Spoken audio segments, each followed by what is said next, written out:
يا صباح الفل. آه والله النهارده طالع اتكلم في حاجه كوميديه قوي قوي قوي قوي. ممكن تقعد تقول قوي كده لغايه بكره الصبح.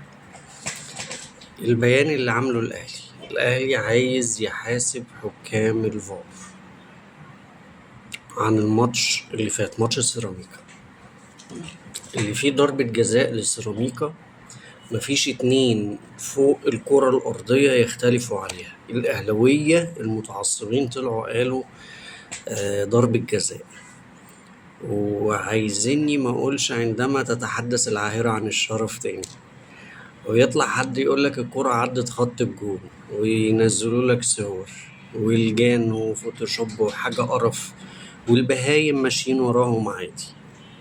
لا عتب على البهايم، هتعتب على بهيم؟ ما تعتبش على بهيم. تمام. يطلع يقول لك اصل بص الكرة عدت خط الجون ومش عدت خط الجون ومش عارف ايه، ويطلع حمار تاني يقول لك اصل طاهر ليه ضربة جزاء. والله العظيم يعني ببقى بسمع وقاعد يعني لا. اكبر جريمة تعملها في حق نفسك انك ترد على حمار، يعني تبقى حمار زيه. فاهم قصدي؟ بس هي ايه اللعبة اللي بقت قديمة قوي؟ يعني لعبة بقت قديمة ان انا ابقى متجامل واطلع اعمل بيان اخبط في التحكيم بحيث ان اللي يجي لي بعد كده يبقى جاي لي قلقان، يبقى جاي لي خايف. هما بيعرفوا يلعبوا اللعبة دي كويس. ديرتي جيم، ما بقتش رياضة، ما بقتش كورة، بقت حاجة زبالة. انا اسف طبعا في الالفاظ اللي بتتقال، بس هي دي الحقيقة والله.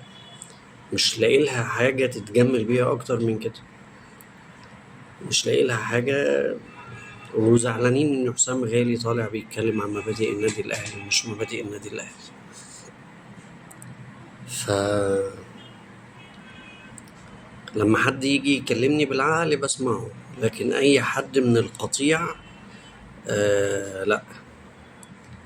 نجوم السماء اقرب لك من اني ارد عليك. السلام عليكم.